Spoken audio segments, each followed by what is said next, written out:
Welcome back to the show, everybody. This is the Upper Tier Podcast. It's Monday. It's your Monday mashup. Got a great show up sorted out here for you. As always, joining me, my co-host on the Monday mashup, Marky. How are we? I'm all good, cuz. Like I was just saying to you there, coming down with a bit of a cold. Not feeling too great today, but getting there, getting there. Good. Well, we've a real good show. We're going to be taking a look at the Irish scene as well. We'll be looking at the Irish squad, of course, coming up for the international break. We're going to be Yes. talking about the FAI Cup. We're going to be talking about that title race that has heated up somewhat unbelievably. Madness, isn't it? We'll go back Madness. through the whole Premier League weekend. You for your sins, of course, and me just as you do. Um, That's it. we've got plenty to look at in Ref Watch. We're going to be talking also about that ruling today, Man City, the arbitration, huge ramifications for that. And we'll take you through the statement and all as well. But before we begin, our sponsors for the Monday mashup this season, Marky. Yes, Hogan and Lee Trophy, all right, lads. Get on Instagram, give me a follow. Get on Facebook, give us a like and a follow. Yeah, getting pretty busy at the minute. The Leeds United game I put up there yesterday or day before, I think it was. It's after changing venue. It's gonna be played in Bray the Carlisle ground. So such was the demand. So obviously it was meant to be in Stradbrook, Cabinteely's old ground. So it's gonna be out in a place that you will know very, very well, cuz the Carlisle grounds there in Bray. Yeah, now looking forward to it. Um I think Michael Bridges and Ian Hart are the first two former Leeds players that have been announced. So there's plenty more names to come. So we will be there on the day.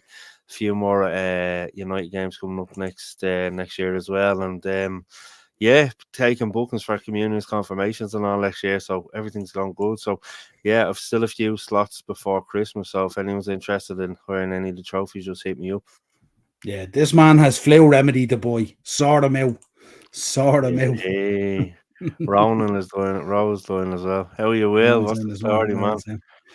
All these League of Ireland lads showing up now, of course. Yeah, Yeah, so yeah, no, yeah. we Big are up gonna to have a Shell chat. as Don't well. worry. Jack's in there as well. Big up, Jack. Yeah, How are Kwanzaa you, new Jack? contract. Delighted. How did Tranmere do the weekend? I I didn't didn't see see. actually. I didn't see. I do know how Just check. Blackpool did though. Oh, stop. 2-0. Poxy. Wasn't good. Wasn't good. Listen, he's the first manager in the history of the club to win the first four league games. So the defeat was bound to come sooner or later, you know. What do you get for that? A stick of rock? Stick or rock and a kebab. You know him and the kebabs. A ticket for Dicky Rock. Right. Before we go anywhere, let's get into this first of all. Social media post today by one Andreas Ianesta. Very emotional. Sounded like he was on the verge of retiring.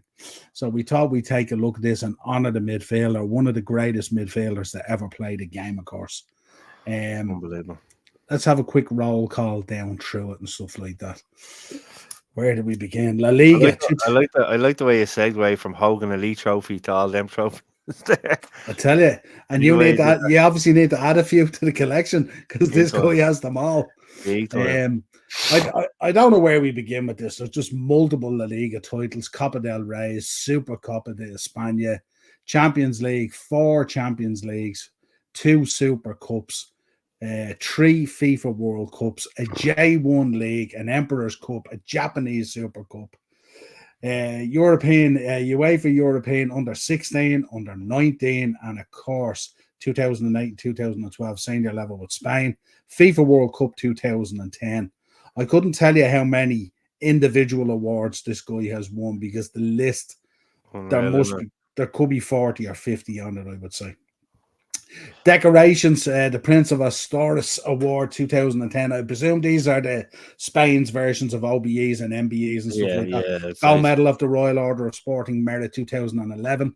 Queen Sophia Award 2017. Grand Cross of the Royal Order of Sports Merit 2018. So I presume they're the OBE and the MBE Yeah, version of that kind of stuff and all. But like, what an incredible midfielder. And a part of probably what we revere as one of the greatest ever footballing sides, that great Barcelona side, yeah. unbelievable. Him, Javi, um, obviously Messi and Busquets. stuff like the Busquets, Puyol at the back with PK and stuff. Like they broke my heart plenty of times in Champions League finals, particularly Wembley and in Rome and stuff like that. And not only that, when you look at it, he invested in his in the team. I think it was around 2010 or 11. He invested in the team which he started off playing with. He was a shareholder there, and at one stage they didn't have enough money to pay their players, so he loaned them 250,000 just to pay the players and stuff. So some of the things he done off the pitch as well was very very good. And yeah, I remember seeing an interview with him once saying before the 2010 World Cup, he suffered with a bit of depression because of the injuries and stuff like that. So, again, it just shows you no matter how many trophies you won, how much money you earn, stuff like that can hit you and stuff. But yeah, incredible career. And I think we're all honoured to have been able to watch him. You read about, the likes of Pele and stuff like that, and we never got to see them, and Zico and these types of players, and yeah, Cruyff, how he does. But yeah, we've had the honour, everyone in the chat as well, we've had the honour to watch him over the years, and it's been fantastic. It really has, and it's the end of an era now. Yeah, absolutely. Just incredible. Like, what an incredible team. And to watch, just as I say it all the time, it's such a privilege to have lived in that Messi Ronaldo period and stuff like that, and to have witnessed this phenomenal Barcelona side as well. And big time. Absolutely. I mean, I don't think anyone out there who's doing football creation this week should be absolutely setting aside some time for this guy, because what he brought to football was absolutely phenomenal, phenomenal. So if you are returning, Andreas ANS, best of luck in your retirement, and thank you very much for all the entertainment down through the years and stuff like that. Absolutely phenomenal.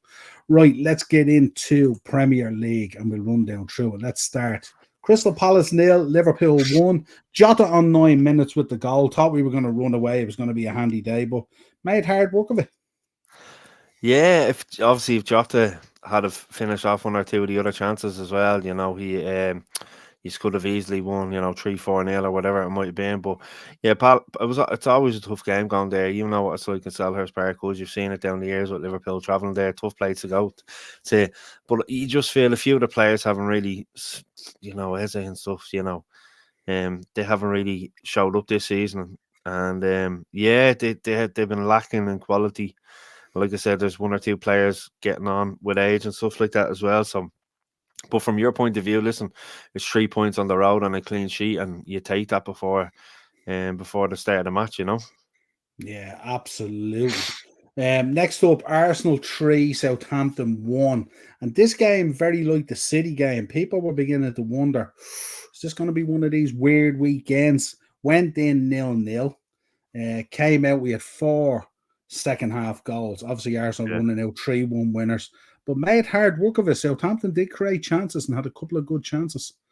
They did, and they asked quite a few questions. I think in the first half it was more so Arsenal that were asking the questions. In the second half, they came out again, and but I have to say Saka was on fire, man. The 2 assists, that ball into Martinelli, and obviously his goal and stuff was unbelievable. Havertz looks like a completely different player under Arteta. I think he's been excellent, but for me, Saka was just on fire. Like, he was world class on Saturday afternoon. Obviously, it was an emotional return for sorry, I was just reading that there. Mm-hmm. Yeah, no, you're right.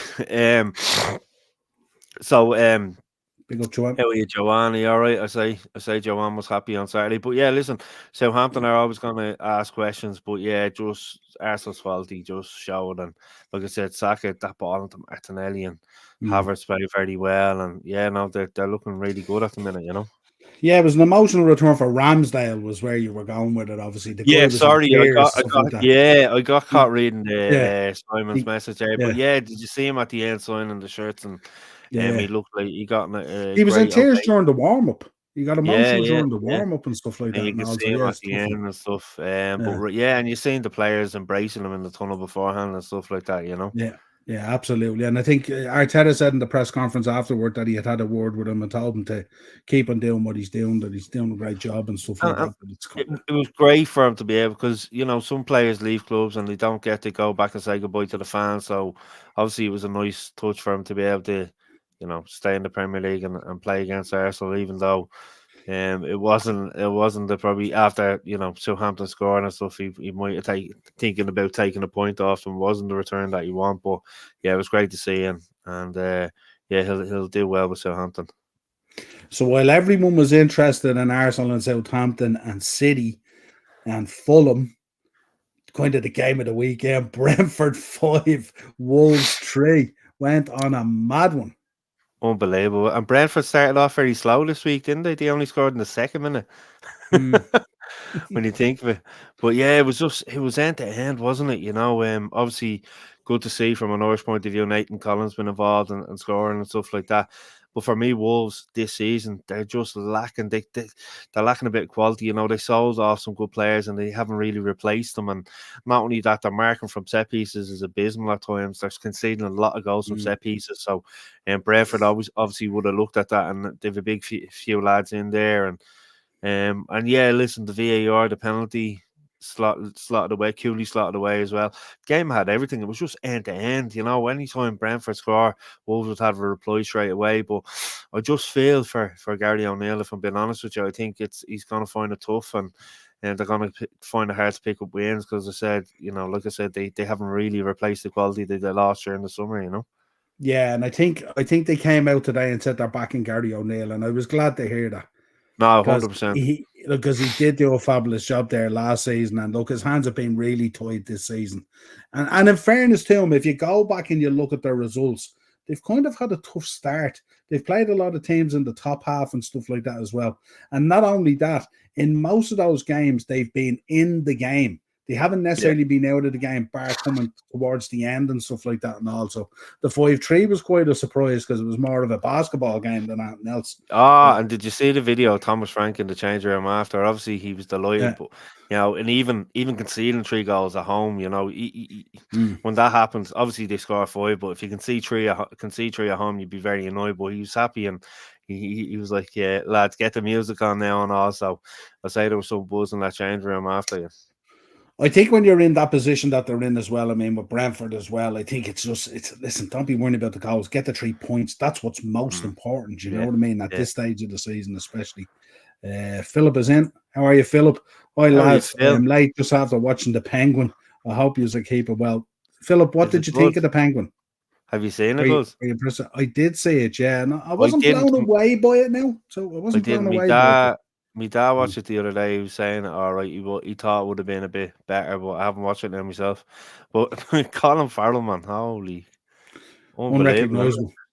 Just goes to show you, if you were caught at one of those Diddy parties, you could go off and get done up and not be recognizable and still live your life. Right. That kind of way. Yeah, I seen him on Graham Norton. It was like 4 hours in the morning to get into the costume, and oh man, you'd want to have the patience of a saint, wouldn't you? Like to sit there for 4 hours and do that, and then go and shoot. Then go, yeah. You're probably shooting them for maybe 4, 5, 6 hours, and then you're getting stripped down out of it, and then the same thing again next day. You know what I mean?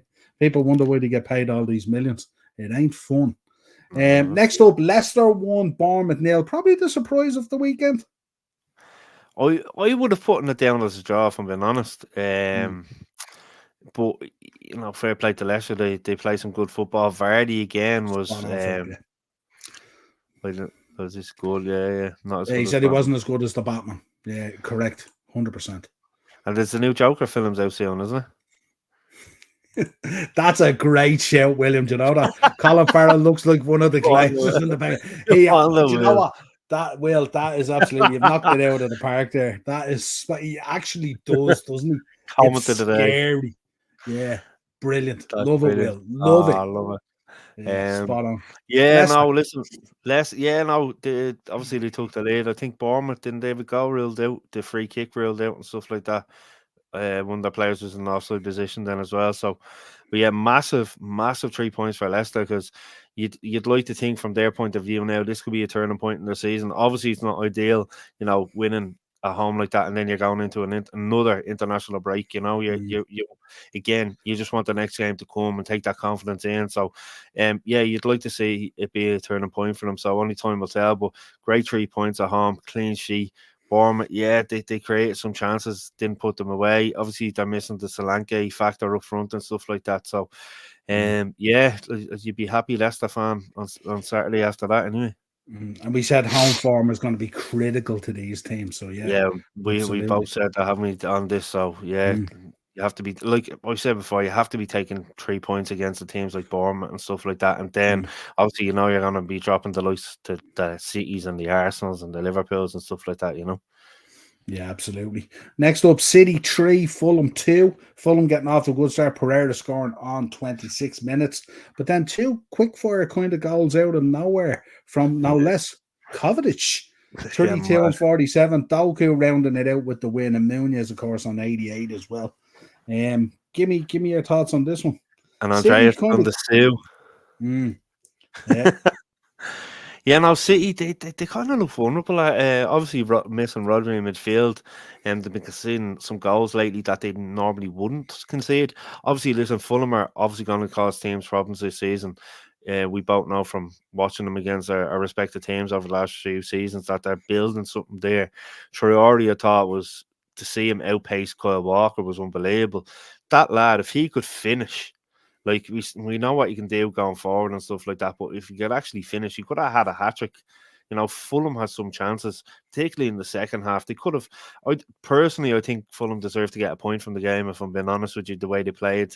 But City, as they always do, just get themselves back into the... Obviously, Kovacic scoring. I don't know what the lads are like in the chat, but I had Haaland as my captain over the weekend. wasn't ideal. Wasn't ideal. But get him out. Terrible week. But again, City survive a scare from Fulham, and Fulham, like I said, Silva has been playing some really good stuff, And can I just say, Jimenez, the assist, the back heel, man, unbelievable. Yes. He's had a resurgence lately, Absolutely. And it's great to see after everything that happened with him, and he's scoring goals. But that assist was world class on Saturday afternoon. Absolutely. Great to see. Next up, West Ham 4, Ipswich 1. Ipswich getting a cold taste of reality in the Premier League after kind of having a decent start to the season. Even though they were struggling, they've had tough fixtures and all that kind of stuff. But this would be one of the fixtures where they might have looked at where West Ham were struggling, haven't been really playing well at all. But boy, did they show up on Saturday. Antonio, Kudus, Bowen and Paqueta all getting on the score sheet. And, of course, Delap scoring for Ipswich again. What a player he is. Yeah, he's obviously, I've spoken about him over on here for the last few weeks. Obviously, seeing him at Stoke. How you were seeing him when he was at Stoke quite a bit, when he was on loan at Stoke and stuff, and he's such quality. The thing that worries me about Ipswich, looking at them, that they're great going forward. They have a lot of quality going forward, the likes of Delaps and Spoddocks and Hutchinson and all. To me, at the back, their back four is a championship back four, and I think it's going to cost some points over this season. I am hopeful for them because they've picked up a few decent points, particularly away from home. A point against Brighton, obviously at home, a point against Fulham and stuff like that.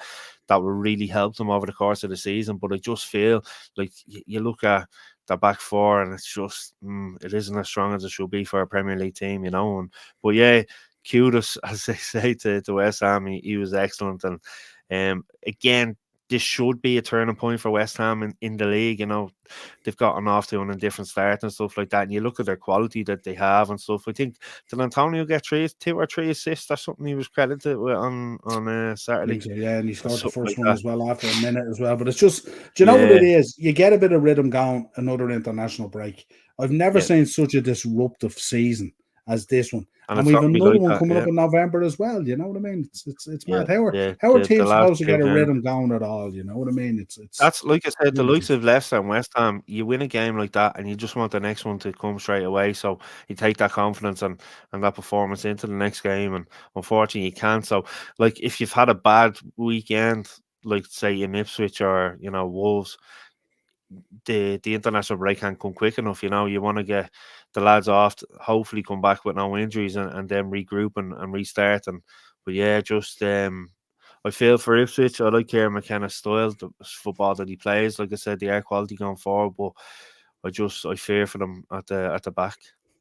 It kind of nearly feels like, does it feel like Burnley last year with Company, that he's going to stick into his style of play to the detriment of maybe picking up point, maybe not necessarily in this game, but maybe he might need to look at that and be careful and kind of just, understand what you're dealing with in your limitations and stuff like that. 100%. Like we've seen, clever. Exactly, we've seen it over the years. Like the likes you said, company Bielsa with Leeds as well, never changed his approach, and yeah, it just it doesn't end well. Let's say they need to pick up a decent centre half. I know they got O'Shea in from Burnley at the end of the transfer window, but they need a decent fullback and a decent centre half in January if they want to survive. Then we round out the Saturdays. Everton and Newcastle 0-0. The Corey had a goal early on, chalked off VAR on 18 minutes. And then I'll let you in a little secret. Ted sent me a message on WhatsApp. He had a goal scorer bet going, and he was only waiting on Anthony Gordon for €550, and he missed a penalty. No way, Ted. And he missed a couple of chances as well, not just the penalty. Yeah. He did, yeah, and I know he's getting some stick from the crowd, obviously going back to Goodison Park and stuff like that. Pickford pulled off a good save. Obviously, he knows Gordon well from obviously being with Everton and training with England and stuff like that. But again, yeah, it's one of those weird ones. Newcastle look like they're starting to get a bit of form together and stuff, and Everton have been, they had struggled, but they're starting to get there of late. But if I'm a Newcastle fan, I would have been expecting there to take 3 points on Saturday evening. But it's Eddie Howe's. It's a strange position he's in this season. I think a lot of the Newcastle fans would have thought they'd be higher up the league table than they actually are. And obviously this whole kind of being connected to the England job and all won't help. So. But yeah, from Everton's point of view, I think it was a valuable point. Obviously they were unlucky with the goal ruled out and stuff like that, but it's still a big point for them. Yeah, I'd say based on that ruling today, and we'll talk about it later, of course. Maybe the England job may not seem as attractive now if he can spend the dough and get in the talent that he wants now. Which is going to be very, very interesting to see how that all unfolds. Let's get into Sunday. Aston Villa 0, Man United 0. Kind of a strange game. Interesting starting lineup for United. A lot of people were sort of commenting on it going, is he looking to get fired here or what's going on? I kind of made the point that I kind of felt that Maguire and Evans on form were probably their strongest centre-back pairing based on form and stuff like that and all. And the boys thought I was messing in the WhatsApp group. And I said, lads, I'm actually being legitimately serious here. Looking at that lineup, I felt United could get something out of the game. This was kind of a case. It was a much changed Villa side as well, obviously, coming in on the back of that Bayern Munich result, which was fantastic and stuff like that. But I don't know what it was. I kind of felt like neither team really, really wanted it. Bruno obviously unlucky hitting the crossbar. Villa created a number of chances. Dalot with a couple of blocks, all that kind of stuff. You know what I mean? But I don't remember any real gilt-edged chances that I said, God, you should have buried that. Yeah, no, it was. It was one of those weird ones, and it was funny. Holly, my 1.5-year-old, brought her up for a nap on Sunday, and brought her upstairs. She hasn't been well, so I gave her a bottle, and I lay with her. And all I was there was on my phone, and I looked at the team, and I looked at it, I was like, Jesus, and like everyone was saying on different forums and stuff, is he wanting? But I actually sent Rowan a voice. No, it was on WhatsApp, and I said, we'll probably get something from the game. Watch, because Maguire and Evans are a good unit together. The proper, centre half to be going up against the likes of Ollie Watkins and when Duran comes on and stuff like that. And defensively, I thought we did very well. Obviously, it was a lackluster game. I think they were getting a little bit of joy from our left hand side. Obviously, Dalot likes to push forward, so creates a lot of space. But I think we've been a bit toothless going forward, and we've become very predictable as well. When Rashford's on the ball, he just wants to cut in and shoot. And Garnacho on the far side, drop a shoulder, cut in and shoot. Hoyland looks lost. There's nothing coming up to him. Yeah, he's only coming back from injury. Xerxes, for me, still thinks he's in Serie A the way he's playing. He hasn't adapted to the style of the Premier League. He came on and got away the ball. Looks like he wants to be a midfielder more than a forward. Do you know what? Do you know what's funny? When you're watching him run and with the hair, he looks like Tom Huddleston. Do you know what I mean? It's not even that. He spends more time hanging around the centre circle than he does being right up as the focal point at the tip. Because you know what? And if you're doing that, and you're getting the ball, do something with it. I don't mind if you're doing something with it when you get the ball to drop and get it, but he's not doing anything when he gets the ball, and it's frustrating. Like, he was only Mm, on the pitch a matter of 5 minutes, and he gave away the ball twice, you know. mm. So yeah, from our point of view, it's a valuable point on the road and a clean sheet, and Anna pulled off some decent saves as well. And from a Villa point of view, obviously after beating Bayern Munich, you were thinking about taking that momentum into this game, and the way we've been playing, you would have thought it would have been like I was saying I was saying it to one of the lads in Dunstars here when I was up on Sunday morning. He says, "What score do you reckon?" Because it was around the United top. I said it could be 3-1 to Villa. I think, you know. I We think were there. most people were thinking that way, but when they seen the lineup, it was a much changed lineup. So obviously, It was, um, and it'd be interesting. Obviously, Rashford was lucky not to be sent off. I felt, he just after getting cautioned, to stick your no, foot out. don't hold for. We have our ref Okay, watch yeah, slide. We have it yeah, on our yeah. ref Sorry, watch slide, so we sorry, will get into it. yeah, yeah. No, it's But all good. but yeah, no, listen. From my point of view, it was a frustrating and a frustrating game to watch. I'd say from even from a casual point of view of you dipping in and watching it on Sunday, very frustrating. But listen, I was happy with the point in the end because I did think Villa were going to do us. To be honest with you, Mm. Um, from a game that didn't have a huge amount of excitement in it to a game that had a lot of fire in it. Chelsea won, jeez, Forest won. James Ward-Prowse being sent off for a red card. And we'll get into it in ref watch as well. The it's the most funniest thing ever. craziest Really. red card I have ever Oh, seen. lad. But it kicked He knew off straight also. away. Yeah, but it kicked off there as well.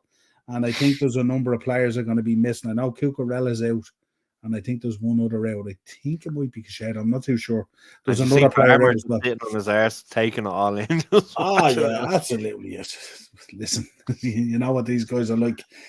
We will talk in Ref Watch as well about Jackson firing the shot as well. That was caught on camera as well. Whether retrospective action might be taken against that as well, but we'll talk about it during Ref Watch. But a big point for Nottingham Forest on the road against Chelsea. And listen, I think they're unbeaten away from home this season. Still, I think they've got the best defensive record on the road as well in the league and stuff like that.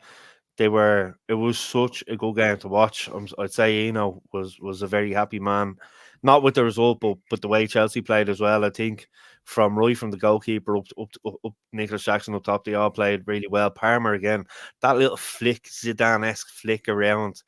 And only for the Forest, I think both keepers could have got man in the match. The Forest keeper pulled off an excellent double save there from that. But yeah, it was end to end, and what a game! Like, for us to go there, take the lead, and really put it to Chelsea. But for Chelsea to have the answers as well, and get back on the front foot as well, and be really impressed with Chelsea this season. Like I said, in particular Palmer and Jackson and stuff like that. And it goes right from the goalkeeper up to Jackson. But what a game of football! What an Yeah. unbelievable game of football to watch! Hats off the Forest as well. 10 men digging in. Not easy Unbelievable. against that Chelsea side either. Big So a point. hard earned point. And Chris Wood on the Over. score sheet again, Yeah. I did have him in my fancy though. I did have him, Mm. so wasn't too bad. Now we have to put a bit of respect on one Danny Welbeck, don't we? Brighton Way. 3, Tottenham 2. You will have seen by our thumbnail, the apple crumble was all around the Amex the other day. And the bottlers did it again. Spurs going all Spursy. How did he do it?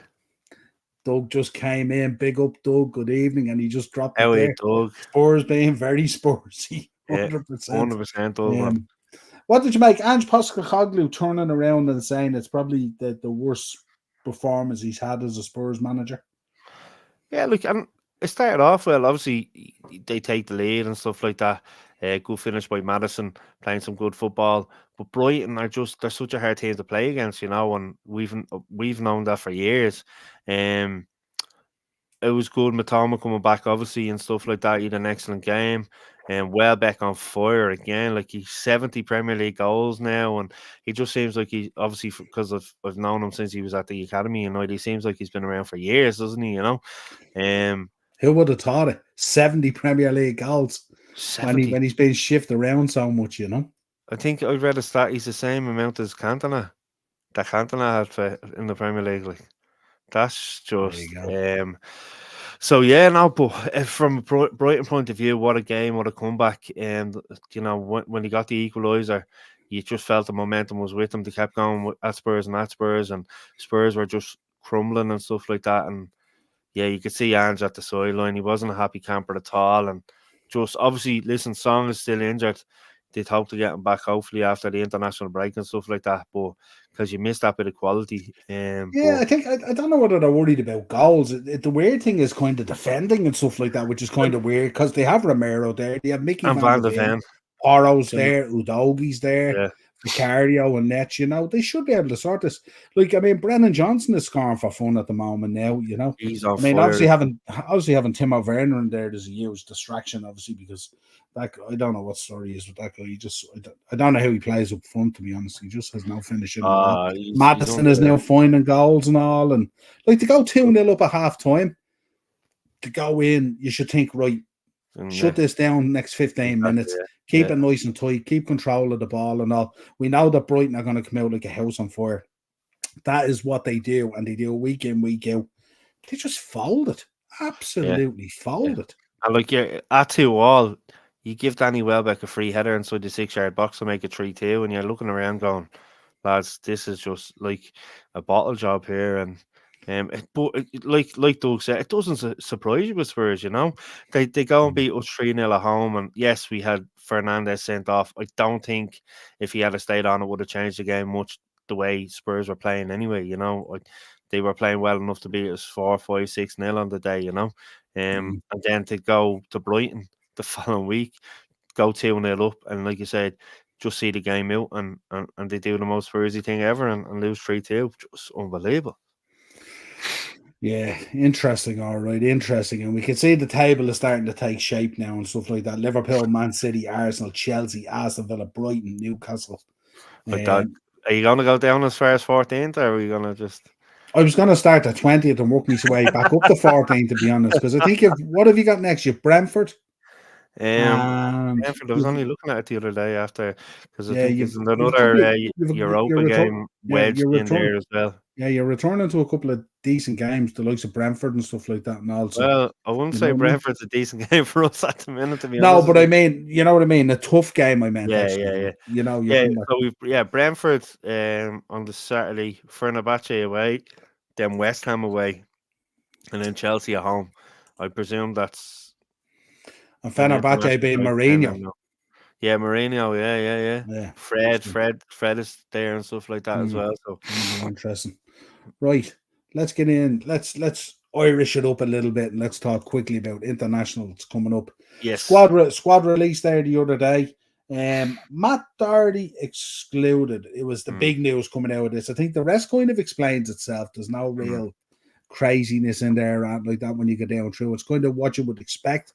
But the talk coming out of Matt Doherty, he's just either not interested enough or doesn't want to put in enough effort or something like that, and this is why he's being excluded. This is the talk that's gone around. How'd you feel about it? I'm not Matt Doherty's biggest fan. I think I spoke after the both games on the mashup about him. He does. It looks like he doesn't want to know. We gave away the ball in the lead up for the Greece game, and he never tracked back and stuff like that. I think since he left us that time to go to Spurs and then Atletico, he's gotten a bit too big for his boots, if I'm being honest with you. And I think it's a really good move and a bold and brave move to drop him, given that you've Coleman out injured as well and stuff, and he's after calling in Mark McGuinness, who's had a good run of form for Luton as of late, and obviously played with underage level and stuff like that. So it is a bold move. I hope it pays off because, like I said, I'm not a big Doherty fan, and even his behaviour off the pitch as well. And I know a few. I think I said it on here before. A few of the DDSL teams who go out to the Abbottstown for the Irish training and stuff, and the likes of Fetsy and all the lads, like Evan Ferguson will give them high fives and have time for them, but Matt Doherty just usually walks by them and doesn't give them the time of day. So I'm not a massive fan of his. So I was actually quite glad that he was dropped, like I said, from a point of view of it being a good managerial decision, and he hasn't been playing well at all. So I think it's justified as well. Yeah, it's kind of like you get the feeling with him that international football for him is kind of a hindrance. It's the last thing Mm, he really wants to be doing. And maybe we're judging the guy wrong, but he just doesn't come across as being very, very happy at times when he's away on international duty and stuff like that. And no. listen, at times it's tough, I'd imagine, in there. You're in the trenches and stuff like that as well. Results aren't great. Lots of shit going around about the Mm. manager and all this kind of thing. But we did have our manager attended a game or two at the weekend. I don't Seeing know that, whether did you you've see the seen thing I that. seen there, you know? Myself and John It's seeing O'Shea, it. yeah. Yeah, I sent you the thing, didn't I? It's like meeting your ex and their new partner. So Yeah. obviously Stephen Kenny's in a row in front of them, and the two boyos are behind them and stuff like Yeah. that, you know. I Mm. wouldn't say Davey Keogh actually put up on Facebook. You got a picture with all three of them, not together now, but Mm. all three of them in the stands there and in Dalymount the other night. But it was great to see. But yeah, listen, like I said, Jack Taylor getting it back into the squad as well as good. Jamie McGrath as well coming back. He's been playing some good stuff with Aberdeen as of late and stuff like that. And like to see Casey McAteer get a few more minutes as well. He's a good up and coming young talent with Leicester Surely and stuff. Troy Parrott at the moment, who's on fire. Troy is unbelievable. The thing about Troy, I like Troy, I really do. Thing about him is he can be on fire, and then you put him in an Ireland jersey, and it doesn't quite, cross over. So, but listen, he scored 4 goals there, not last week, the week before, and I think he got 1 or 2 last week and stuff. So, listen, I'd love to see Troy get minutes and score, but we just I wonder is it a formation thing more so it, than I mean, it obviously the could skill be. set is there, like Listen, it could be. Listen, we all know about Troy when he was a young lad. He when he was up and coming, particularly playing with Kevin's and stuff, but he was hanging around with the wrong people around Sheriff Street and all. Then he got to move to Spurs, and he'd come back with his Rolexes and this, that, and the other. And again, he's hanging around with that same crowd in Sheriff Street.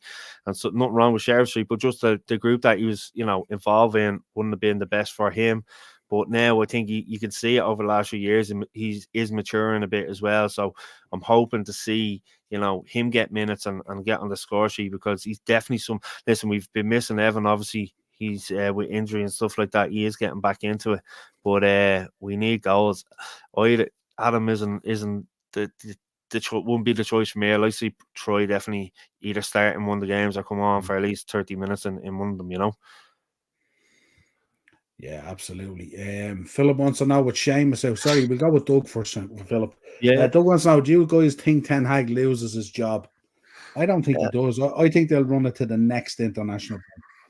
Yeah, no, apparently, though, like, listen, I think they met up in London. I don't think it was a big secret. The likes of Sir Alex met some of the Glazers were there. Gary Neville was in on the meeting as well with Sir Jim Ratcliffe and stuff. So, listen, there is talks there. Now, when something like that happens, they said the last time that they were backing him. This time, I think it could be the end of the line. Now, I'm not saying straight away, but definitely he won't be manager the far side of Christmas, I don't think. Well, certainly if form continues the way it is, definitely not. I don't think. I think they'll run it. I think they'll run it to the next international break, and then they'll have a look and see because it's just. I don't know. I don't know if they're looking at things. I looked at the list last week on the Thursday show with Darren. Darren was talking about he fancied the boy Ariola.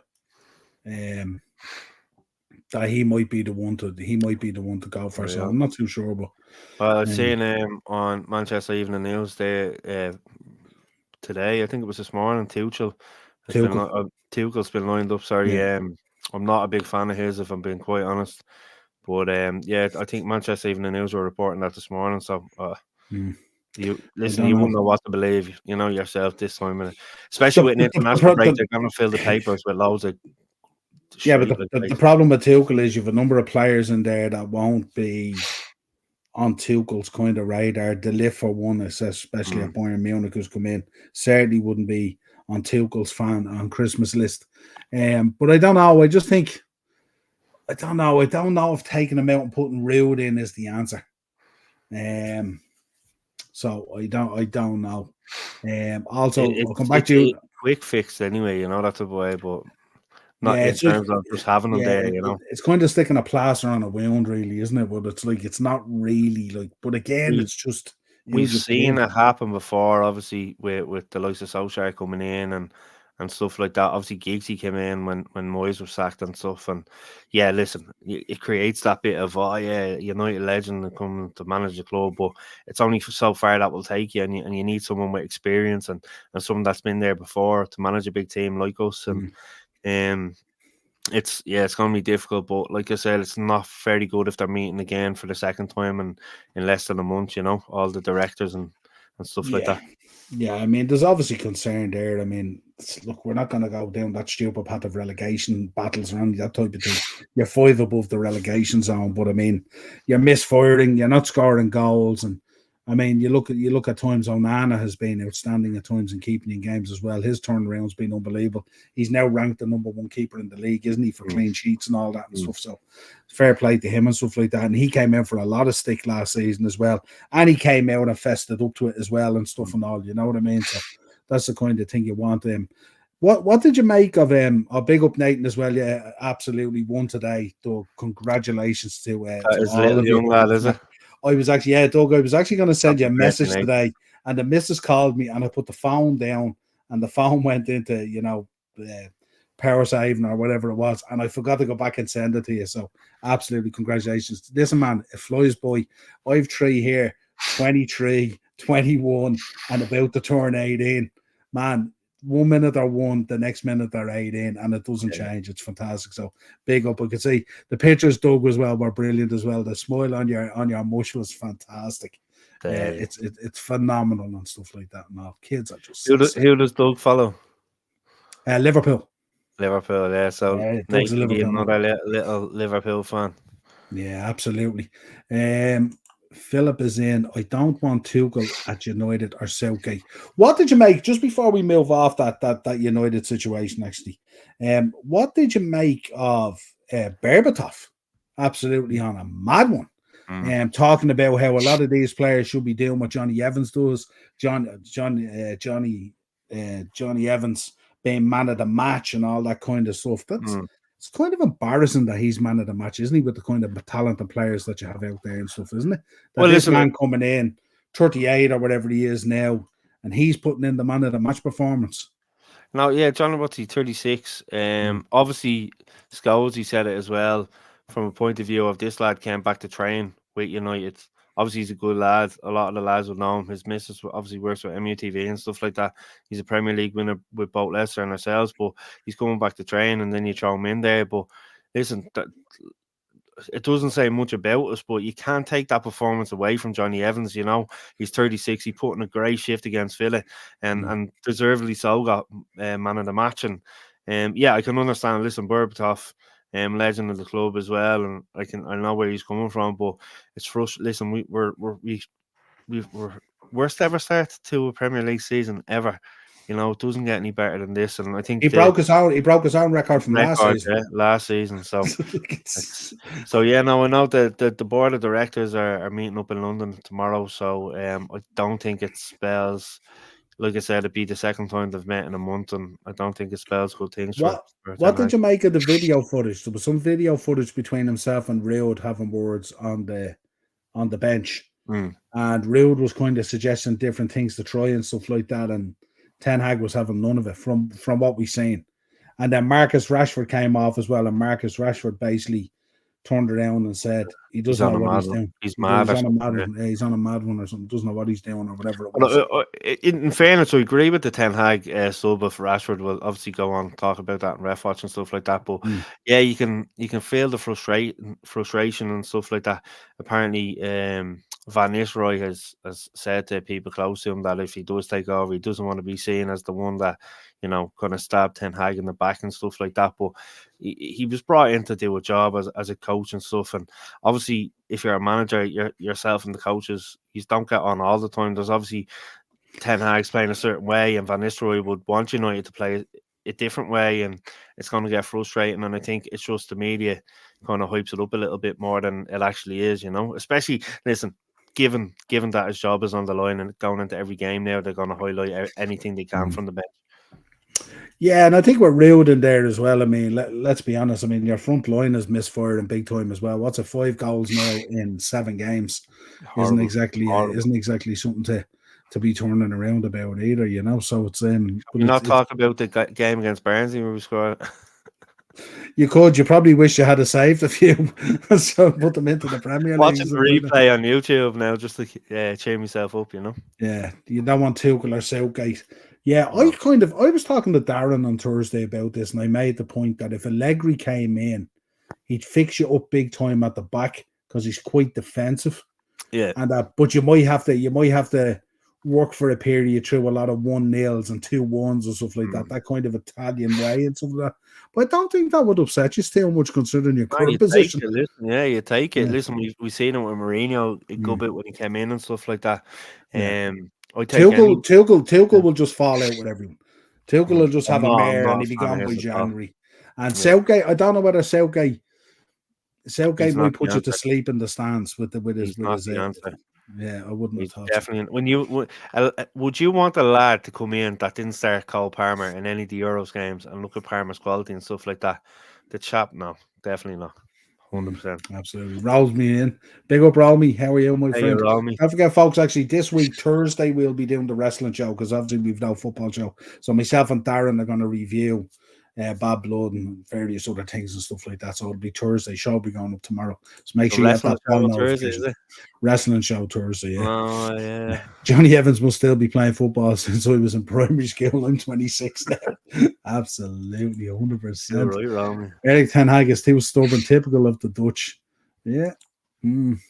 Bring back Moyes, give him another chance. Maybe he'll get Fellaini back. We looked like we have Fellaini and Xerxes there with the hair and the tallness and the way he's been playing. It'd be a less skillful version of Fellaini, though, wouldn't it? Yeah, that's exactly it. And just going back to Phillips, I think then Philip asked something about Coleman there or something like that, did he? Sorry, did I miss it? Where was that now? Yes. Sorry, with Seamus Coleman out of Ireland's 2 games against Greece and Finland, who will be the captain? I think if Robbie Brady starts, I think Robbie will be the captain. If he doesn't, I think it'd be O'Shea at centre half or Queven in goal will be wearing the captain's armband. Yeah. I wouldn't go, and listen, I'm a Liverpool fan. I wouldn't go with the keeper. I wouldn't go. Well, he's worn the armband for us before, you know. I know. And he had been captain obviously underage and stuff like that. So I know he seems quiet, but he can be quite vocal on the pitch. So do you know who I'd love to see wear it? Who's that? Nathan Collins. Nathan at the back. Yeah, good shout as well. Great shout, yeah. I'd love to see Nathan get it. That'd be pretty Imagine cool. if he did as well. Like, I've known Nathan since he was at League Slip United, like, and then he got to move to Cherry Orchard, and then he went over. Cheers, Phil. Then he went over to the over water, and his dad's actually bang on as well. So yeah, no, Nathan's a good kid. In fairness to him. Yeah. If I was Man United, I would go all balls out for Amarin. Yeah, I think this is a guy who could do a real good job in the Premier League. And look, obviously wants to move. We've seen what happened with West Ham and also obviously wants to move. Yeah, not a bad shout, Mark, on the couch. Romy's in. Mick McCarthy going into I'm a Celeb. All we need now is Kano. Also, De Gea was unreal the other night against AC Milan. I texted that last night, didn't I? Yeah, but great penalty saves. Listen, is McCarthy definitely going into that? Yeah, as far as I know, he's in it. Yeah, he's on the list. Yeah, as far as I know, yeah. Oh wait, Yvonne and the girls who watch that's gas. Do you know the thing about it? He'll have a good chance as well because he'll have no problem eating any of that junk on those bush stuff. Yeah. Stuff like that. No. You know what these Yorkshire lads are like. McCarthy's as hard as nails. Oh, you know 100%, 100%. Yeah, absolutely. Isn't that mad? And then some of the United fans were coming out talking about De Gea and how it was a terrible decision and all this kind of stuff and all that on the back of those 2 pen saves. And I was thinking, Onana's probably been your best player this season, if you think about it. He's probably been your most improved player as well. And yet you're worrying still about De Gea, you know? The thing about Onana is, I know this season we've gotten a good, got some good performances out of him, but he's just very inconsistent where De Gea, you knew what you're going to get with him, but it just scares me, like. Yeah. Irish football. Talk to me. Yeah, obviously on Friday night I was expecting Bows to put up more performance against Derry, but it was a good win by Derry 2-0. Great scenes at the end for them, and then yesterday, Mick will jab the kangaroo testes before eating them. Yeah, Only I won't put it past them, man. that'll be Won't put big it time. past them. But yeah, great result for Drogheda yesterday. It was a brilliant game to watch as well, and I had everything in it. And that's who was going into the injury time. I think it was the 91st minute, and Mm. Drogheda had a long throw flicked on and stuck away by Foley in the 90 odd minute. I actually texted Aaron today to say congratulations. So he said thanks, and he said he's absolutely buzzing for it. He can't Yeah, wait. So I said I'll be shouting for Drogheda on the day as well. And yeah. I will say, lads, tickets are going on sale as well. I think rumors have it. I think they're about €15.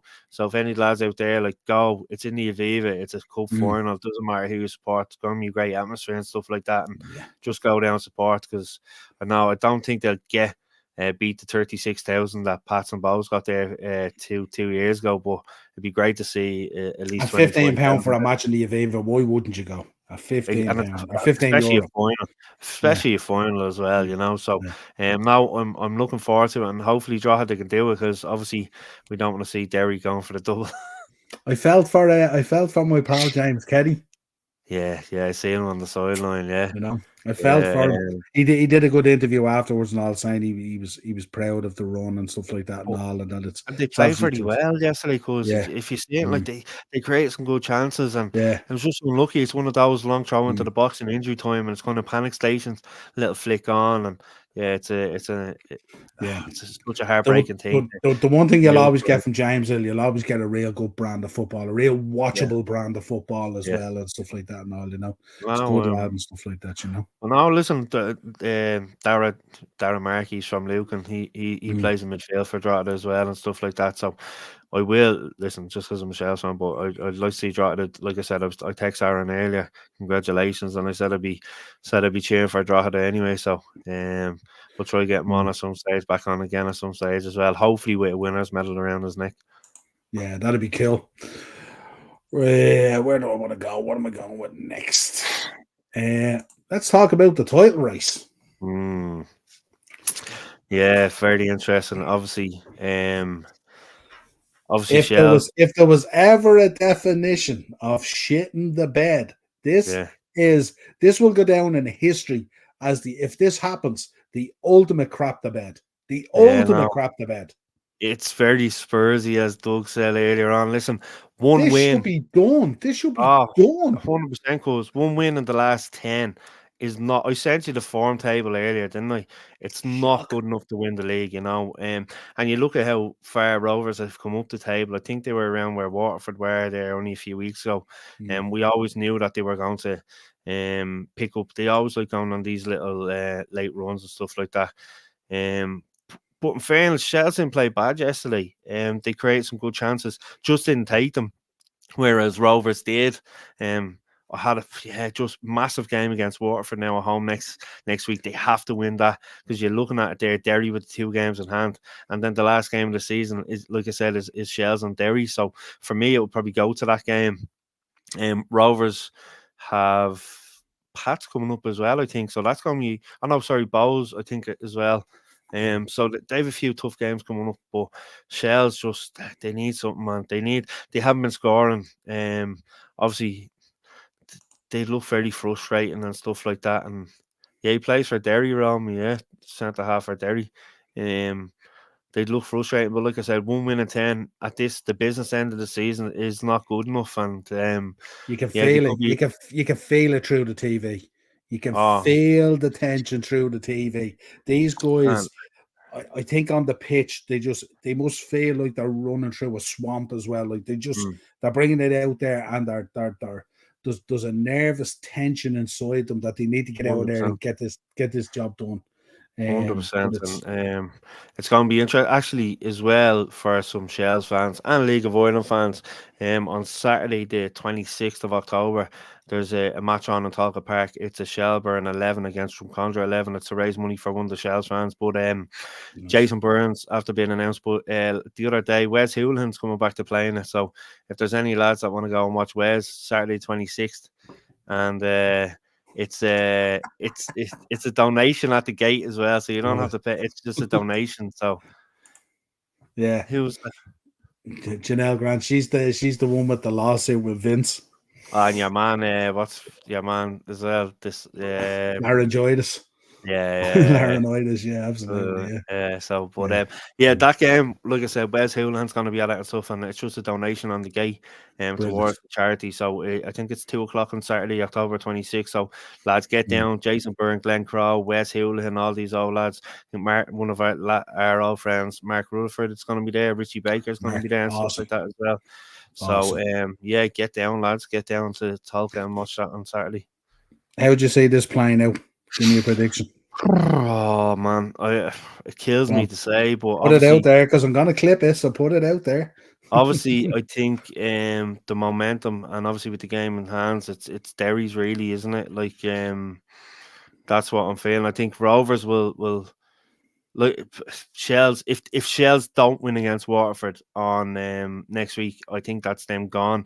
I think Rovers have 2 out of the last 4. I think are very winnable from what I've seen. And like I said, Derry have the 2 games in hand. So if they win that, they go 2 points above us and stuff. So it's just The other thing I'm looking at, if it even does go to that last game, like you wouldn't be hanging your hat on Shells. It's up at Derry, isn't it?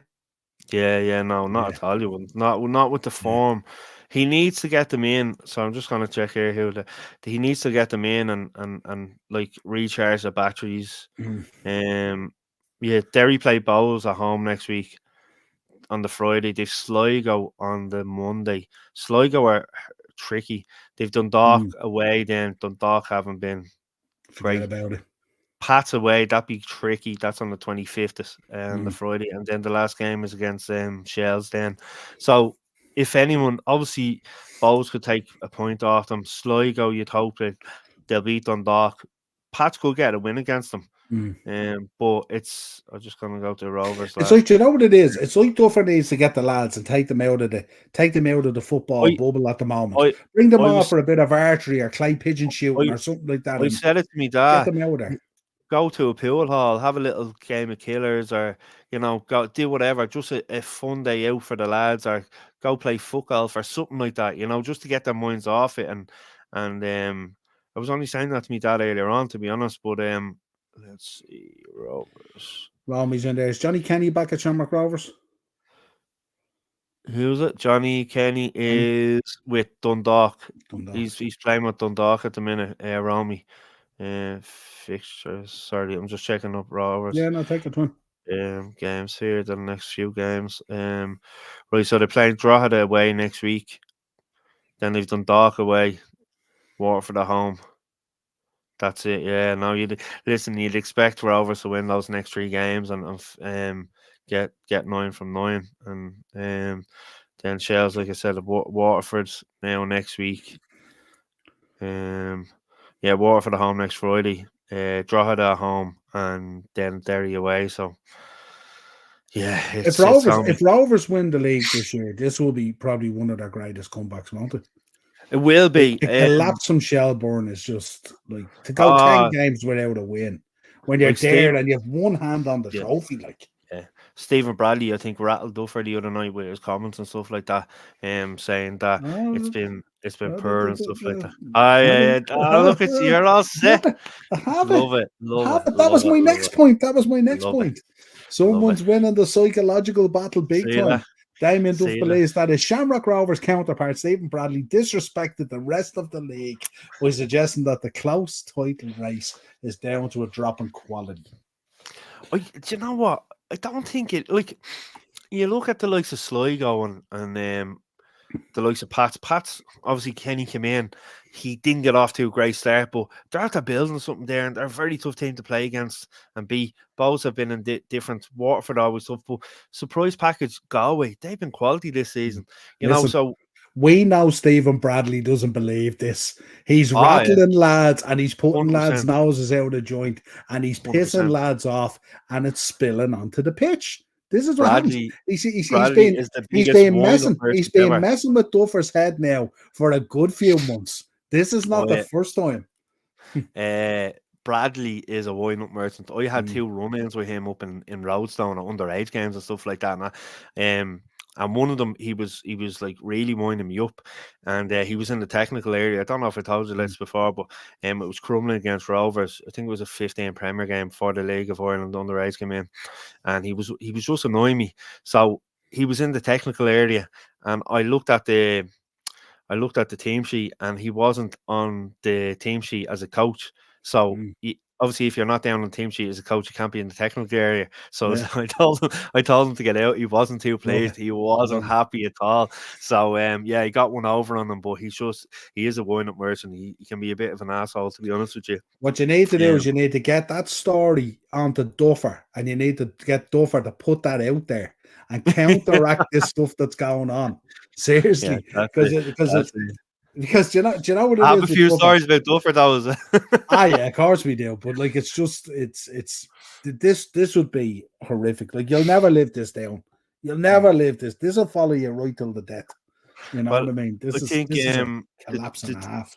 Like, obviously, Will Tyrrell, who was on here the other week, mentioned about Jack Moylan going off the link. That was like, we've been missing him. So Will Jarvis going back to Hull on loan, or from his loan spell from Hull. Harry Wood, who we signed after a loan spell with Hull as well.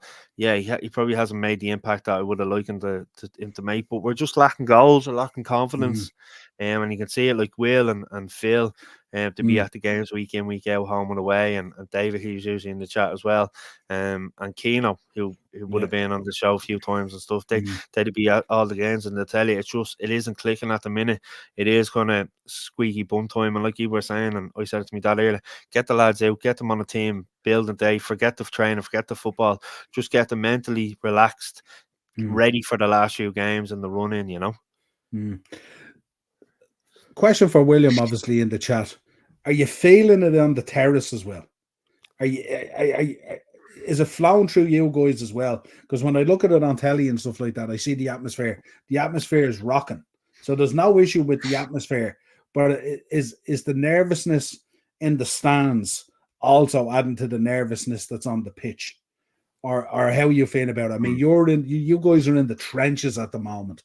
For this not to happen, this will follow you forever. This is bad.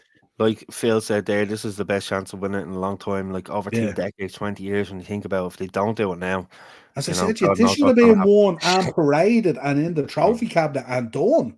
This, you know, particularly when you see the results like that was happening for Derry, and we weren't taking advantage of that as well. And you always knew it was going to cost you further down the line. And you're looking at it and thinking, when we were ahead and we're like, they've only one game in hand, it's grand, like we're still there. But no, they've 2 games in hand now. Like, to be still top of the league and there or thereabouts and have 10 games without a win, Jesus, like that'll tell you how finished this should have been. You know what I mean? Damien Duff looking like Sami Zayn. Just lacking goals. You could see it, like, from watching the games. It's just we've no kind of natural goal scorer up there. The Boyd's obviously been doing a decent job, and O'Brien's come in and stuff like that, but just lacking goals. Now, scored 2 crackers against Pats, but yeah, spot on, Will. Spot on. But no one knows where the goals are going to come from. Spot on. Scored 2 crackers against Pats, and like I said, couldn't hit a barn door yesterday against Rovers, and Rovers took their chances. And you know, that's Rovers' quality. We know that, you know, how many leagues they've won and stuff like that. But yeah, just hopefully we can hang on and keep in there. Like I said, massive game against Waterford now next week, which I presume Phil and Will and I'll be going to, you know. Absolutely. You could see Duffer as well. Some of Duffer's interviews after the games as well. The frustration is just oozing out of him. You know when it's there. You know when managers are doing interviews, but they're looking into the ground. They're looking down into the ground instead of like... Yeah. And you know, let's look, that I seen an interview done after the match yesterday. That's the last place he wanted to be. He wanted to be in there chatting to the lads, getting them a rollick, and he didn't want to be out there getting an interview. You could see by his body language and his demeanour that he just didn't want to be there at all, you know. But see, the thing about it is, I don't know whether this is not the time either to be handing out rollickings either, because you're on the cusp now. Like one more slip up, there's nowhere to go here. You know what I mean? What you want to be doing is going in there like fucking William Wallace and Braveheart, and you want to be umping these guys up to the nines and stuff like that, and figuring out a way to get over the line and get your next 3 points, and kind of sell it to the lads. I don't know. Get the lads in a room. Get someone in, look at Tony Robbins, one of these speakers that comes in and gives it to the marge. Some of those locker rooms you see in American football, and these lads come in, it's do or die time. This is it, murder or else nothing. Get Tony Sheridan or Richie Baker in there. Someone in there, fucking Roddy Collins or something, get in there and give it socks. You know what I mean? And get it going. And as well, sorry, just talking about that. Another friend of the show was back last week over here promoting his new book that he has out there. McKeely has a new book. It's called, and it's actually a phrase he used on the show, Better Without the Ball. It looks really good. He done book signings at Talca Park, up in Dundalk, here, there, and everywhere. So, lads, if you get a chance, I say there's some amazing stories in it. Some you probably told on this show as well, but go out and get the book, lads.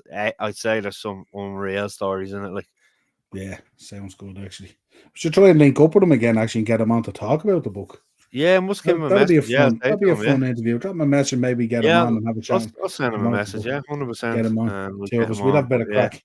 Talk about the book and stuff like that and all. Yeah, down the other end, let's talk about that. What do we think of Dundalk? Yeah, obviously, listen, they salvaged a point against Galway, a very really good Galway team on Friday night. I think they scored late on, but I think it's covering over the cracks. It's a decent point, but yeah, I think they now, like I said, they have a few tough games coming up against Derry and against Rovers and stuff like that. So yeah, I think the end is near. Unfortunately for the lads down there. Yeah, absolutely. They've had a tough few weeks, and obviously, and it's bad because you see Drogheda, they're after getting to an FA Cup final, and Drogheda and Dundalk, massive rivals and stuff like that. So they're going to be getting relegated. Drogheda staying up and potentially winning an FAI Cup. So terrible time to be a Dundalk fan. Yeah, really, really tough. Really tough. What else have we got? We got Ref Watch. We'll get into that in a minute. So we'll talk about Man City. Quickly run through this. Obviously, they released a statement today. I think the statement basically says that Man City basically were successful in the arbitration, that the rules that the Premier League or the FA had adopted in relation to these associated party transactions, APTs, basically internal sponsorship, if you like, whatever way you want to look at it, were unlawful, and they're going to have to revisit it and sort it and do all this kind of thing. But what it kind of gives you the feel was that for these state-owned clubs, the old truck is going to get backed in now, basically, full of Benjamins, and away they're going to go. What's your initial thoughts on that? I mean, obviously, years were going through the takeover. Ratcliffe came in, Qatar were heavy into it. We were linked with a couple of deals as well. We know that Chelsea, through Clear Lake, obviously have a huge amount of investment there through Saudi Arabia and stuff like that and all. What's your general thinking on it at the moment? It just shows you money talks. It doesn't matter what the situation is. Throw money at it and get away with it. And it's interesting from a Newcastle point of view. We obviously mentioned Eddie earlier and stuff like that. They're in the background looking at this going, interesting, this can work in our favour. We can go and spend as much money as we want now on players and stuff like that without having any repercussions because of what's happening with City. So, yeah, I text you earlier, football is dead. That's the feeling I had when I read it, because you're reading this and then you're thinking about the charges and all going, that's not going to end well either. So, yeah, I wasn't too pleased. The thing about when I looked at it, so different now, a number of emails have come out as well and how they were kind of like pushing against Newcastle all the time. And they spoke about how some of these laws were coming into effect a long time ago and all this kind of stuff, the PSR stuff and all. And then they found out that a lot of it was instigated around 2021 with these emails and all. And kind of at the time where the Newcastle stuff was happening and stuff. But the one thing we kind of say about Newcastle as well is the owners there have money to spend. Yeah. And they can't spend it because their hands are tied. in terms of the PSR rules and in terms of this associated party stuff. But obviously we don't want it to go the other way. And it just goes from 0 to 60, basically, because we know with the Geordie fans, they're hungry there for success and all. But similar to our own fan base as well at Liverpool and Man United and all, we kind of view football in terms of trying to do it in a kind of way, that there's a way of doing it. Obviously United for years obviously spent big as well and bought best in class and stuff like that. But they also had the class in 92 and they brought all that stuff through as well. And there was a balance there and stuff like that. 100%. But what I think for Newcastle, I think they should be allowed to spend a certain amount and they shouldn't be hamstrung on these things. I think with the associated party transactions, I think there should be some sort of a value on it and stuff like that. It can't be just ridiculous that, I made the comment today on Twitter, our Man City and the Newcastle jerseys next season now are going to look like Tour de France jerseys with the amount of patches and sponsorships and everything else that might come through and stuff like that. So I don't know. It'll be interesting to see how it all evolves. But again, it's another demonstration. The Premier League was found to have abused its dominant position. They violated UK competition law and violated the requirements of procedural fairness. What were they thinking going into this? And this doesn't lend itself very well now going into the 115. No. Because a lot of the 115, I know a lot of it is reporting and the length of grass and all this kind of stuff and all, but it's also, there's a lot of this in there, this associated party stuff as well now that's going to throw shade on that as well. But big time. If this is the level that they went in with, you'd be concerned about them getting the 115 over the line, wouldn't you? Yeah. Premier League, That would definitely just be the end of football then, because they get away with everything. How do you guys deal with the oil money in the Premier League? It would drive me mad going through that. But listen, I've spoken about it a number of times, how Liverpool tried to chase down Man City for so many years and stuff like that. Eventually, one season we got there, but it's there's more oil in the Premier League than at Diddy's house. Don't know about that. Oh, lads. 1,000 bottles of baby oil, huh? That's a lot. Oh, lads. But there you go. But look, we're gonna have to just see how this all plays out and stuff like that. But what it means those other teams out there that are stay down, they're gonna have to fix up pretty quick. And the interesting thing is going to be how directors of football and all now deal with this, because obviously they're going to have to where there'll be more money sometimes on offer, they're going to have to sell the project of Man United or Liverpool and the history and the club and all that kind of stuff and all. So it'll be interesting to see how that all pans out. Most people these days are just mainly concerned about the money. Right, where am I? Ref watch. Let's round it out with a bit of ref watch. Where do we want to begin? Start with Rashford. Yeah, like I said earlier on, I thought he was a very lucky boy. For me, it was a second caution. I think it was Rob Jones was referee. Yeah, what a player. Yeah. But I thought there were some decisions I was looking at, and I was like, he cautioned a lot of United players, and I think I'm not just being biased, but I just felt he let Villa players away with a little bit much. I think wasn't it Ericsson or someone was done for a push, and the same thing happened to us with Hoyland and stuff. So, but for me, there's no doubt about it. It was definitely a second caution for Rashford, and he should have been sent off. And like I said, I think Ten Hag done the right thing taking him off, because then after that, anything that happens, the Villa crowd are going to be at the referee to send him off for a second caution. So I thought he was very, very lucky. It was a lazy tackle. It was a real kick out, wasn't it? It was a real. It was like he didn't want to be there. Exactly. I said it to me that it's like he wanted to be sent off. He wanted just to be off the pitch. And then it was funny to see his reaction when he did get taken off, because I was thinking, you're just after getting away with one not being sent off, and then you're giving out for him to take you off before you are actually sent off. Yeah. But it was just for me, it was a sending off. Ted's in, big up Ted, good timing. Spoke about your bet earlier, Ted, as well. Yeah, we were talking about it on the WhatsApp group yesterday as well, that he was letting a lot of the Villa stuff go and stuff that. I kind of find at times as well that when you're not playing well and you're struggling and the spotlight's on you, and there's questions over your manager and all as well, it magnifies it a lot as well, doesn't it? Because 100%. you're just looking for stuff, really, Matty Cash should have been cautioned in the first half. He had 2 or 3 fouls in a row, and I thought in the third foul, I was like, he has to. And then the second half as well, he had a good few. I don't know how he got away with it. Ted made the point yesterday as well on the Rashford one. He made the point that because he had only just been booked earlier, pretty quick into the second one, that maybe that's why the ref let it go. What you're thinking on that, like a ref? It doesn't matter, is it? Shouldn't matter. It doesn't matter if there's a minute, 60 minutes between two. It shouldn't matter. It doesn't matter if it's seconds. It really shouldn't matter. It's a second caution.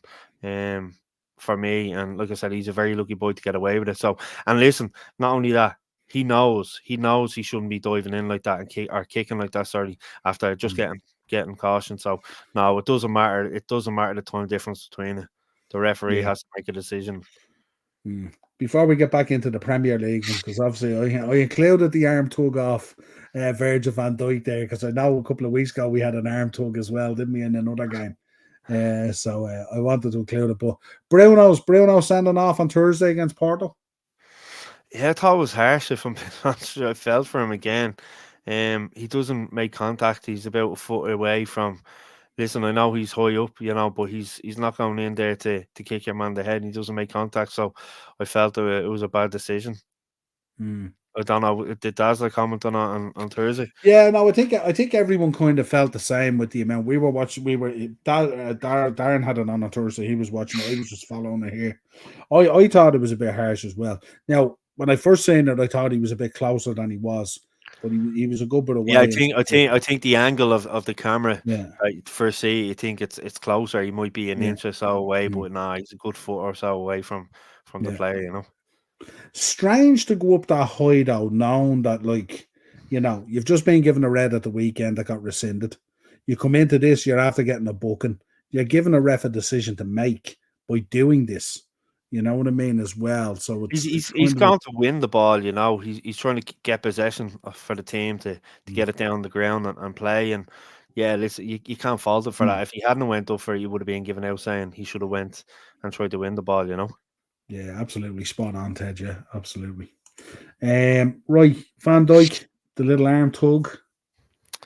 Yeah, what did you think of it from a Liverpool point of view? Never mind the ref point of view, but I said to the boys after the game, I said, "Look, I've seen them given. We've seen them given, but I think the problem is if they start getting this. This is like the delaying the restart or the free kicks. Yeah, it was flavour of the month in September.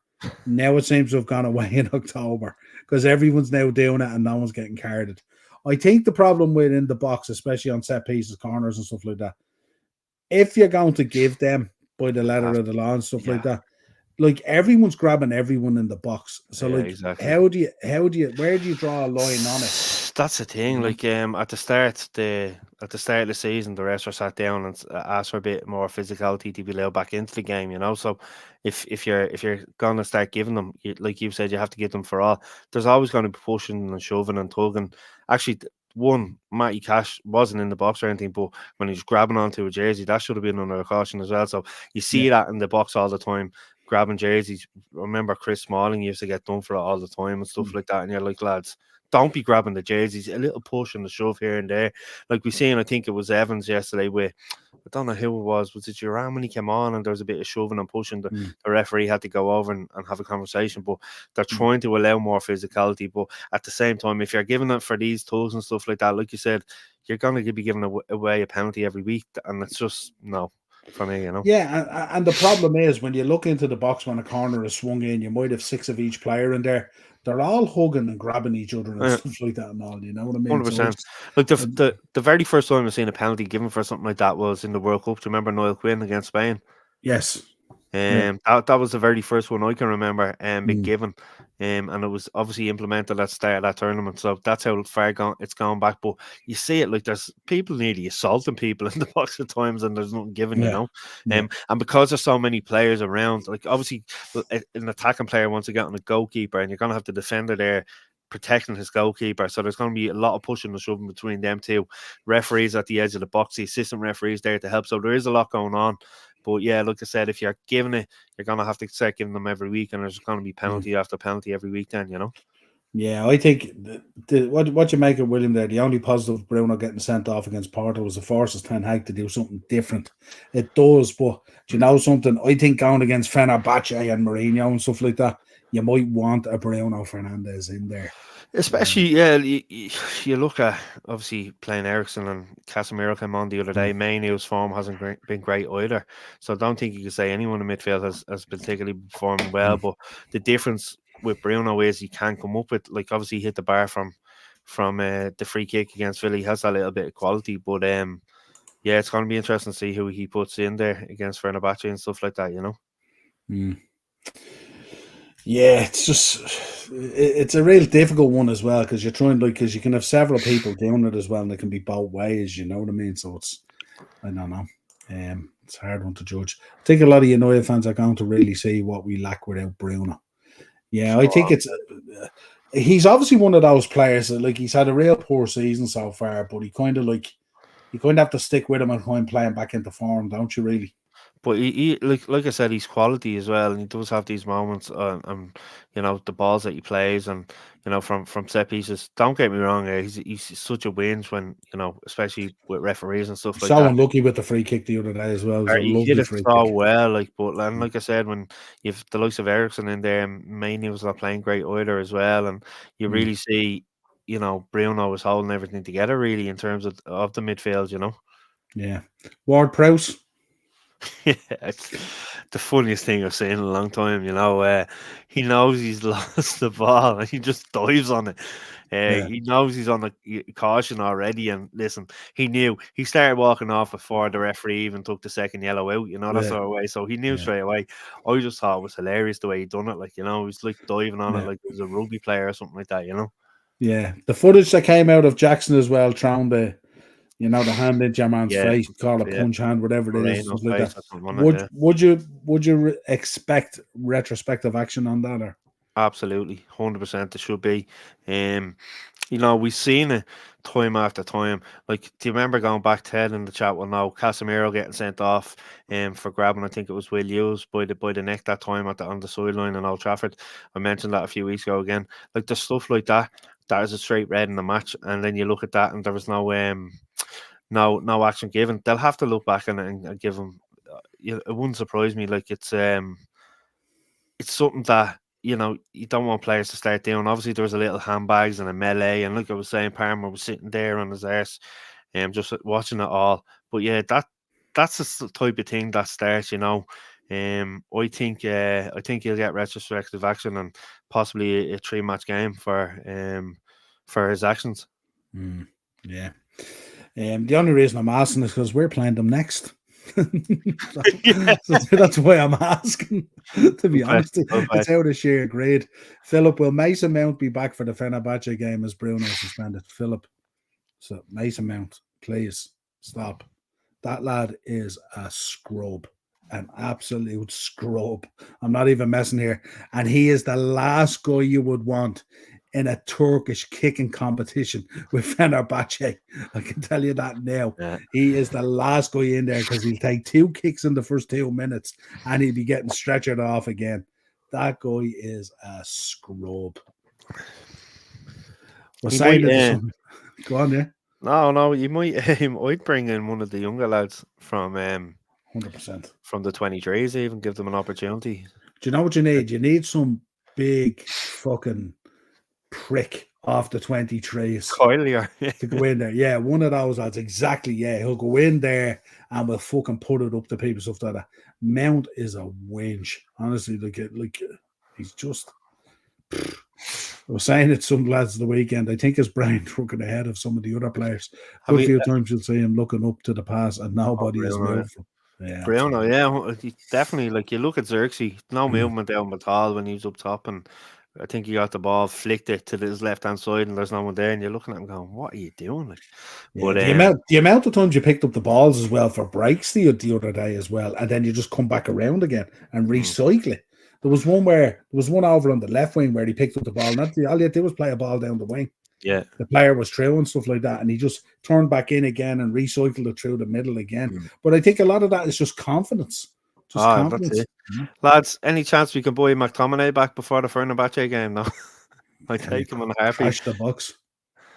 I tell you, if Mourinho had his way, he'd take him at Fenerbahce. What's the crack, Niall and Mark? Big up, Henry. How are you, Henry? How's it going, buddy? Mount will be back on the injury table. He's a bum. Yeah, you're not wrong, Ted. You're not wrong. No, you're right. Mount is a scrub. He's an absolute scrub.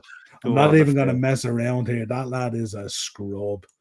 Honestly, you got hoodwinked on that guy. Remember when he walked in, he goes, "Oh, it feels like home and all." You knew straight away then he was a bum.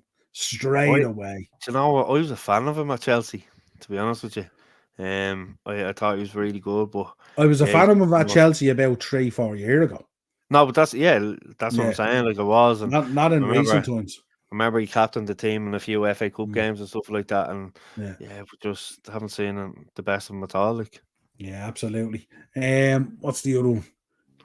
Will Lewis, talk to me. I didn't this see. This is one you mightn't have spotted now. I didn't. This is one I was up in arms about. Right, I didn't see it now, to be honest with you. This is one where there was a double foul, right? So it was like a double foul. He let the foul go. Will Lewis had been carded already, right? Okay. And then Will Lewis came flying in and put the player up in the air. And he ignored that Will Lewis had done that after letting the play go on from the first foul. Played advantage and went back to book the first guy and ignored the fact that Will Lewis had done anything because it suited the narrative already on a yellow card. And I said it to the boys in the chat as well. I said, "How is Hughes not got a second yellow there?" Now he upended him. He absolutely upended him. If you go back and look at it, he let the two came in. The first tackle he let go, and then Hughes came in, hit the second tackle. It's like he played advantage. Now, obviously, you can go back and book that guy as well. But what Hughes did, Hughes came right through, I was there going, he's only after carding you. And the ref totally ignored Will Lewis, like he didn't even exist on the pitch. And went back who was reffing again? Our friend here. Anthony Taylor. No, that's Hooper. Simon Hooper. Oh, Simon Hooper. Sorry. Jesus. Yeah, no, I must go back and watch that. I didn't see that now, to be honest. Beyonce Wonders years ago, Mount. We don't want no scrubs. That was TLC. TLC. That was TLC, yeah. Lopez. TLC. Yeah, absolutely. But no, you're right. Your sentiment is right, Ted. Yeah, absolutely. Absolutely. I didn't know. I'm actually going to go back and watch that now. I didn't see that at all. Yeah. Did Aunt Nels crop up for you, parties, or was that really it? No, that was it. Yeah, like I said, the Rashford one was the big one for me. Obviously, I felt that it was a second caution. Obviously, a few of the lads agreed there. So yeah, no, that would have been about it. I didn't see anything else out of the ordinary, apart from Wayne Rooney getting sent off as manager the other day and got abuse off the away fans as he was going down the tunnel, and then they scored and he comes out and celebrates it. Brilliant. Ronda was it. Absolutely. I seen a clip today as well from Roddy Collins, and he was being interviewed about the Kaiserslautern game. And your man's interviewing him, and he's doing it in German and then doing it in English, and Roddy's answering. And then when your man's asking him a question, he's like this, "All right, Anto, here he is to all the lads," and all like this and all. Roddy is some character. Like he does often be in Jervis in with me and stuff, and he knows Austin. He's good friends with Austin, one of the lads I know, and oh man, he's just unbelievable. Just the way he tells some of the stories and stuff. But if you're ever bored, go on YouTube, type in Roddy Collins, and you see him with some of the officials when he was. The whole evening's entertainment. You have a whole evening's entertainment. Unbelievable. He actually played one of the lads I worked with, Stephen Murphy. His brother Peter played for Roddy over at Carlisle when they were doing that Irish Revolution. Yes, Peter was over there playing. Peter's a very good player, actually. What was the owner's name, your man? The Irish lad. Was it Dermot Desmond? No, he does be on Talk Sport as well and stuff like that. He's involved with. That's gonna annoy me now.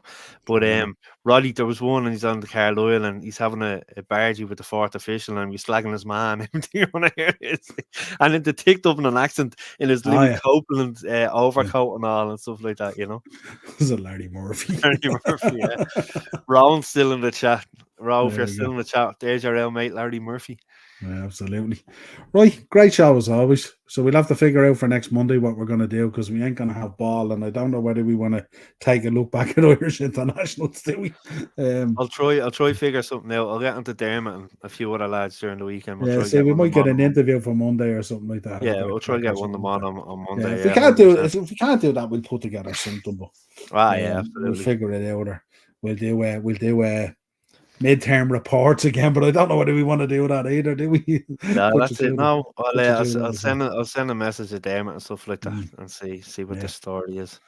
But if you're on socials, lad, put it up there. Mason Mount, absolute scrub. There you go. On to the next one, folks. And subscribe to the channel. Go on, Ted. Ted just joined us. So Will said earlier that, what was it, the Penguin? Colin Farrell as the Penguin looks like one of the Glazers.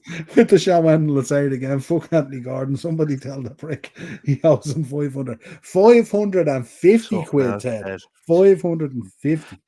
Who else did he have in the bet?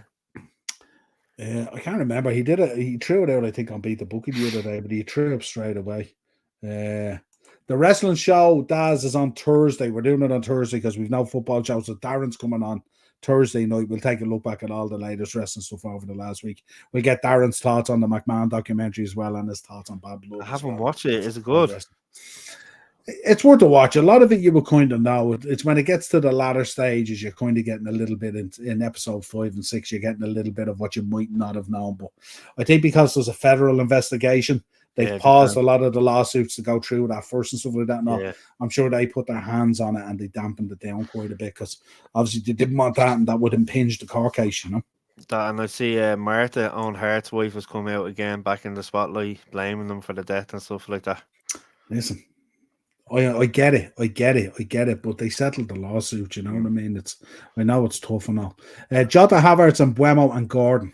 That's what he had. And like with the penalty stepping up, and was it the week before he scored the penalty or the week before that? That's a tenner. He had a tenner on a 55-1. Oh, Ted, man. That's a Ted. Did they offer you, Ted? Did they offer you a cash out at all? Did you get offered a cash out at all halfway through the Newcastle game? I know you probably. The way Gordon was playing as well, he was creating chances. Was it against City he scored the penalty the week beforehand? Was it City? Might have been. In St. James's. AW is tomorrow this week. We'll post the card in the morning. Lovely stuff, Daz. Appreciate that. Yeah, folks, that's it anyway. So if you can subscribe to the channel, hit the bell notification button, drop a like in the video. Appreciate the views as well on the videos I dropped over the weekend. I couldn't do any lives because I was looking after the lovely Hillary here. She was convalescing from an operation. All good now. Yeah, it's all good now. Too bad Anthony Gordon had his own bet on to miss a penalty. Yeah, cash out was 150 before the kickoff. And yeah, had it was City, he scored the penalty. Yeah. Jeez. I wouldn't have cashed out either, Ted. He done right because you would have fancied him scoring against his old club in the form that he's in as well, you know. Pickford, though. Shehousery, you know. There you go. I'll be following Ted's bets this week anyway. That's for sure. Check them out, yeah, absolutely. We'll get the bets on the beat the bookie wrestling bets. Yeah. Hulk Hogan to retain the title of WrestleMania 3. There you go, lads. It's even money. Oh man, Jesus! There you go. The finger poke of doom. Oh my God! Imagine the betting on that and all and everything crazy. Right, folks, love you and leave you. Thanks for tuning in. Catch you Thursday, of course. I'll try and drop some little videos and all in shorts during the week if I can. But if not, Thursday, Pro Wrestling Weekly. We'll have a bit of crack on that show as well. You have connections, Mark. Tell somebody to get on to Gordon about my money. I'll send a message to Browner. I'll get Browner to get. I tell you, Ted, if you need a hookup for a suit, he'll look after you in Bests and Jervis. Drop in, he'll give you a discount. Too right. Bad. Cheers, folks. Talk to you again real soon. Cheers, lads. Cheers, cuz.